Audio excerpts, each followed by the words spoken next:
Most people see the fancy cars and watches and all the stuff I have and think everything must be going right. Well, right now, not exactly.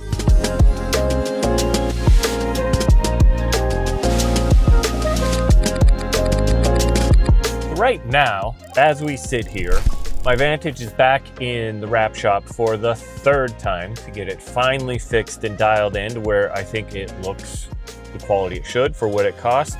The Denali truck decided to run over a screw, which is not normally a big deal, but of course, my luck is it's just far enough on the inside edge that it is not fixable, and I have to buy a new tire for a truck that has less than 5,000 miles on it. The DBX, it's due for a service, no big deal with that, but the washer fluid is suddenly gone, and I filled it up and it's gone again. So there's a problem with that, and then I'm gonna need some new tires for it, which I sit here and I complain about this or voice my frustrations with this, and I realize the absurdity of what I'm saying. And that's why I have this saying where I'm like, nobody gives a damn about my problems, because I'm complaining about my two Aston Martins and my brand new Denali truck having issues. That is a great problem to be faced with. It's just not always great to have them all hit at one time. It's a weird thing that normally your life, you feel as if everything has a flow to it and you've got an order, and as long as you follow your routine and your rhythm, things kind of work. Well, for some reason right now, with me in my personal life and my business life, everything seems to be a little bit harder, a little bit clunkier. Things that were super smooth and momentum built and operations were just going great. Now everything seems like it takes just a little more effort to get it going. When my life gets hectic like this and things seem very difficult, I have a thing I do. It's 2 steps. First is I realize that I am only looking at negatives. And so the first step, start appreciating what you do have. Like I said, it's not lost on me that I am complaining about problems with Aston Martins and new cars and stuff instead of I don't have a car or my car is broken. So it's a really good thing to actually take a moment, appreciate your life and what you have that is going right. Doesn't mean you can't still think things are going wrong, but ultimately we have to make sure that the things we're looking for are the things we want, which is what's going right. If you're only looking for negative, that's all you're going to find, and you're going to find it everywhere. So if you start training yourself to find the good, suddenly you'll start noticing more and more good things. And so that's step 1. It's a super simple one. It's training you should do every day with yourself to really live a life that is appreciative of what you do have, and it doesn't mean you can't still strive to have more. Second step is to set your daily range, and it's a very vague statement, so let me explain what that is. It is a simple thing of, we're gonna know on my best day, I can do so much, and that's how I usually plan my day. That's totally fine. But when things start going like this, something that really helps when you feel as if the world's kind of pushing against you for every piece of momentum you're trying to build, feels like someone's pushing in the opposite direction. It is so important, set your minimum daily goals. And so on the days that take from you, I will get at least this done today.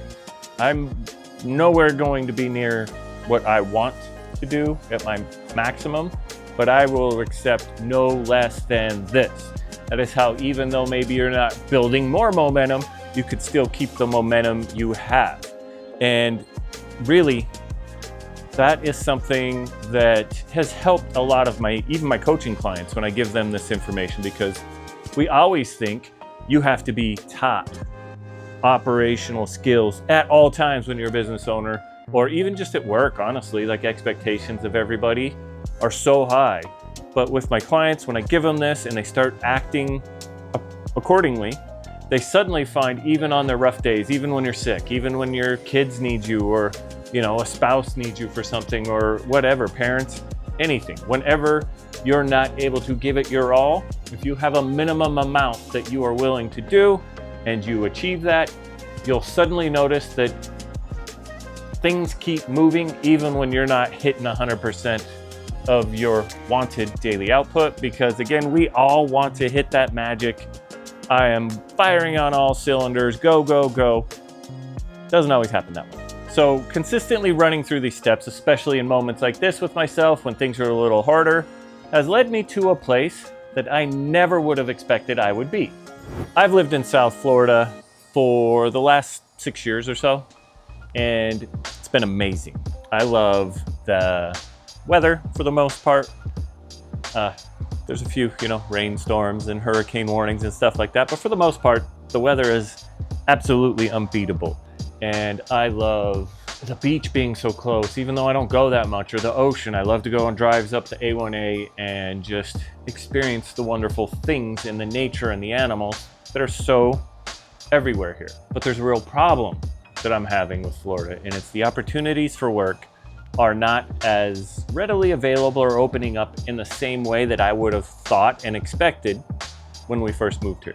Business has been very clunky and very frustrating to try to grow the new ideas and avenues that I want here to make our business healthy and keep growing.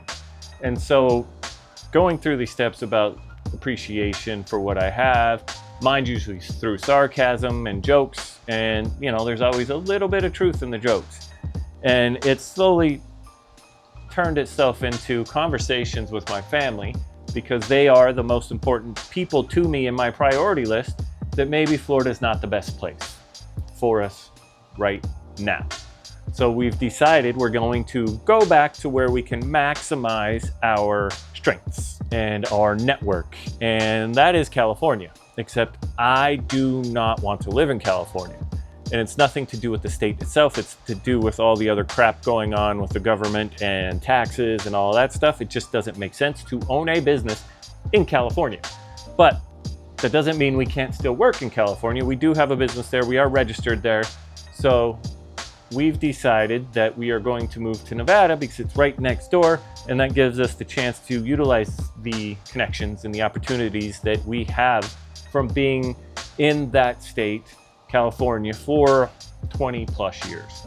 Now, I didn't own it the whole time. I haven't been the owner for 20 years, but when my business partner passed away, I took it over. Doesn't matter, we've been around for that long. And so we have connections and opportunities that exist so much more there, and they're so much easier to get right back to where they were before I moved away.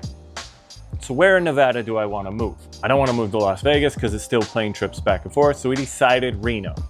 And while that's not the best place in the world that most people would want to move to, for us it fits two things. It gives us enough distance to still be our family unit that we've really developed here in Florida, but it's close enough there. I can drive in just about 2 hours to get to California, to our Sacramento office, to really start using the opportunities we have and the pivot and growth that I want to start working on. And yes, I could do it there and still live here and fly back and forth, but I feel like that would add something that I have a 3-year idea on how to do. It would probably double it, maybe more, to really get some movement going, because I wouldn't be as available. All that means is, as much as I like Florida, I have to make a move, which is why the boxes are here. And so you will see that unfolding in my next few videos of I have to sell this house, I have to find and buy a new house, I have to get the girls all registered for school, and they have smog rules, and I have all this stuff that is going to eat into my life and what I have going on right now, which is all fine. Like I said, it's a 3-year move. If everything goes to plan, it will be less, but if not, I have a really good feeling and idea on how to make something happen in 3 years to systemize and set up and get the kinks worked out of this new direction I want to take my business. And then I will be trying to take it national in 3 years, this whole system. And then I get to move wherever I want again while I'm on better footing and my business is back to growing and thriving and being healthy. So we're gonna keep what we have going, add this new step, and it should really maximize everything we have and just overall make the business healthy. And I think it will be good for the girls, get there soon enough so they all can get high school done in one place, have their friends, and then when the time comes, me and my wife will be able to move wherever we feel is best for us to keep pushing this new idea forward. So eventually the Vantage will be back.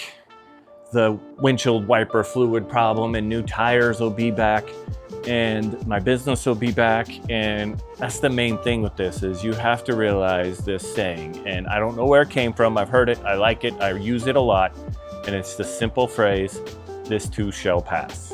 You think of it in the good times and the bad times. You don't ride too high, you don't ride too low, because no matter what, whatever's happening will pass. And then you will need to start again and change things and pivot. And that's just the way it is. The Vantage, it's really frustrating. Been gone. Third time that happens. A truck with less than 5,000 miles getting a flat tire. That happens. And it's not just a flat tire, it has to be replaced. A fairly new 2.5-year-old car, $200,000+ car, the windshield wiper fluid tank broke. Like, these things are all annoying, and none of them are as bad as I make them out to be. But ultimately, that's just the way life is you just constantly think of that stuff. So this is what the new series of stuff's gonna be with my vlogs, is this is how you build a life. This is how you build the life you want, a sustainable and just fulfilling life that provides the most opportunities for happy. So yes, we are going to miss the ocean. Yes, we're gonna miss the weather. It's gonna suck. There's going to be snow. I'm not a big fan of snow, but you know what I'll also get? I'll get mountain roads to drive on and have new experiences to share with you guys along the way. So stay tuned, hit the subscribe button if that's the kind of stuff you want to see, and always leave any comments about anything you would like to know how I think or what is going on. And I would love to either answer you, which I answer as many people as I can in the comments, or make a full video about it if I feel like it warrants a little longer explanation. So that's all I got on this one. See you on the next one.